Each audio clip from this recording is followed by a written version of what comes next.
Hi students, இன்னைக்கு நம்ம class 11 business maths second chapter algebra ல exercise 2.1 ல 8 sum பாப்போம் இந்த வீடியோல resolve into partial fractions x square minus 3 by x plus 2 into x square plus 1. So இதை எப்படி நம்ம பிரிக்க போறோம் அப்படின்னா a by x plus 2 ஏன்னா இது ஃபேக்டராகவே இருக்கு. அடுத்தது பாருங்க x square plus 1 ன்னு இருக்கு. இது ஃபேக்டரைஸ் பண்ண முடியாது நம்மளால. அப்ப அதுக்கு என்ன போடுவோம் நம்ம bx plus c ன்னு போடணும். c divided by x square plus 1. ஓகேவா, இது ஃபேக்டரைஸ் பண்ண முடியாததால இதை இப்படி போட்டிருக்கேன். இப்போ நம்ம as usual பண்ற மாதிரி பண்ணிடுவோம். இது அப்படியே இருக்கும் x square minus 3 by x plus 2 into x square plus 1 is equal to இங்க LCM எடுத்தோம்னா x plus 2 into x square plus 1.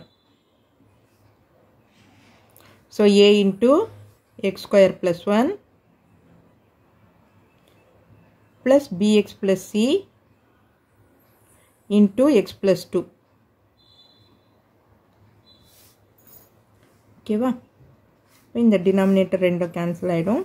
இங்க பாருங்க இது மட்டும் இருக்கு இல்லையா, x square minus 3 is equal to a into x square plus 1 plus bx plus c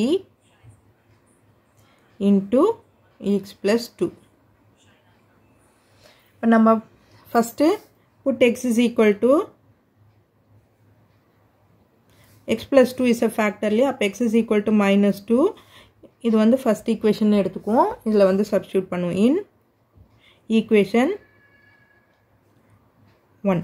அப்போ minus 2 substitute பண்ணோம்னா minus 2 the whole square minus 3 is equal to a into minus 2 the whole square plus 1 plus minus 2b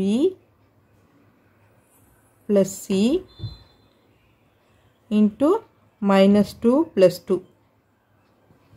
ஓகேவா, x ன்னு இருக்கிற இடத்துலலாம் substitute பண்ணியாச்சு. இது ப்ளஸில் இருக்கிற மைனஸ் ஸ்கொயர் பண்ணும்போது ப்ளஸ் ஆகிடும்.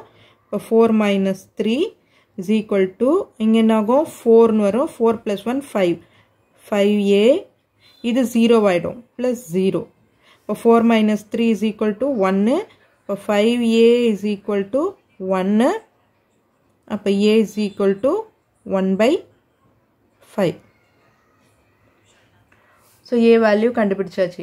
அடுத்தது வேற என்ன ஃபேக்டர் போடலாம் நம்ம, x square plus 1 இது ஃபேக்டரைஸ் பண்ண முடியாது. அதனால நம்ம equating the coefficients of x square on both sides பண்ணிக்குவோம். ஓகேவா, equating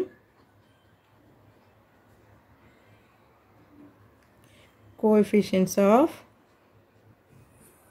x square on both sides.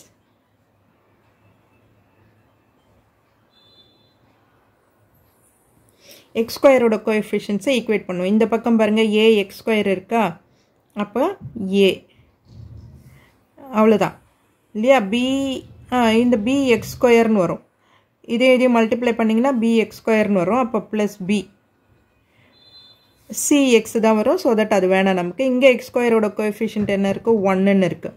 Already நமக்கு a ஓட வேல்யூ கண்டுபிடிச்சிருக்கோம் 1/5ன்னு. அப்போ 1/5 plus b is equal to 1. அப்போ b is equal to 1 minus 1/5.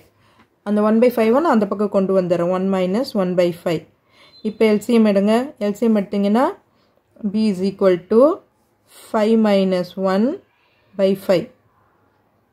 அப்போ b is equal to 4/5.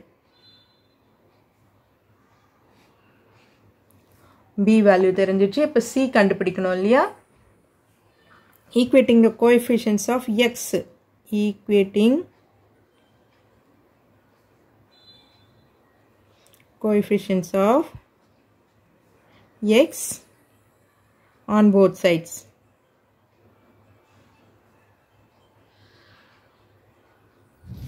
x ஓட coefficient இந்த பக்கம் பாருங்க, இந்த சைடு என்ன இருக்கு பாருங்க, bx plus cx மட்டும் தான் இருக்கும் உங்களுக்கு.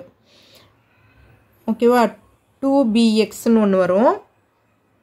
எக்ஸோட கோஎஃபிஷியன்ட்ஸ் மட்டும் எது ரெண்டுத்தையும் மல்டிப்ளை பண்ணால் எக்ஸ் மட்டும் வருது அது பாருங்கள். இப்போ இதையும் மல்டிப்ளை பண்ணோம்னா 2bxன்னு வரும். அப்போ 2b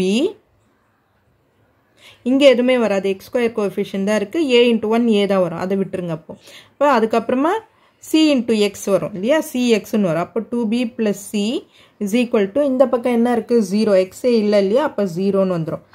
இப்போ நமக்கு b ஓட வேல்யூ தெரியும் இல்லையா, அதை அங்கே சப்ஸ்டியூட் பண்ணுவோம். 2 × 4/5 + c = 0. அப்போ c = 2 4s are 8, 8/5 -8/5 இந்த பக்கம் வரும்போது -8/5ன்னு கிடச்சிடும். ஸோ ஏபிசி 3 வேல்யூவும் கண்டுபிடிச்சிட்டோம். ஸோ இப்போ நம்ம சம்மில் போட்டு எழுதிடுவோம். ஆன்சர் என்ன வரும், x² - 3/x + 2 × x² + 1 = a value என்ன 1/5. 1/5 x + 2 plus b value and c value bx plus c இல்லையா, plus first இங்கே மேலே போட்டுருவோம், அதுக்கப்புறம் பண்ணுவோம் bx plus c.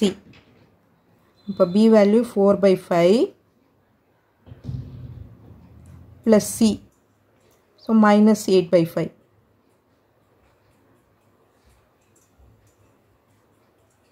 by x² + 1. ஓகேவா, இப்போ இது எப்படி எழுதலாம்னா 1/5 x + 2 இது அப்படியே எழுதிடுவோம். ப்ளஸ் இந்த 4க்கும் 8க்கும் காமனாக என்ன எடுக்கலாம், நம்ம 4 எடுத்துடலாம் இல்லையா. 4/5 ஆல்ரெடி கீழே இருக்குது, அதை எடுத்துடுவோம் x² + 1. அப்போ இங்கே பேலன்ஸ் என்ன இருக்கும், 4 எடுத்துட்டோம்னா எக்ஸு -2. ஓகேவா, ஸோ இதுதான் இந்த சம்மோட ஆன்சர். இந்த வீடியோ உங்களுக்கு யூஸ்ஃபுல்லாக இருந்ததுன்னா சப்ஸ்கிரைப் பண்ணுங்கள், மறக்காமல் உங்கள் ஃப்ரெண்ட்ஸோடவும் ஷேர் பண்ணிவிட்டு பாருங்கள் ஸ்டூடெண்ட்ஸ். தேங்க்யூ.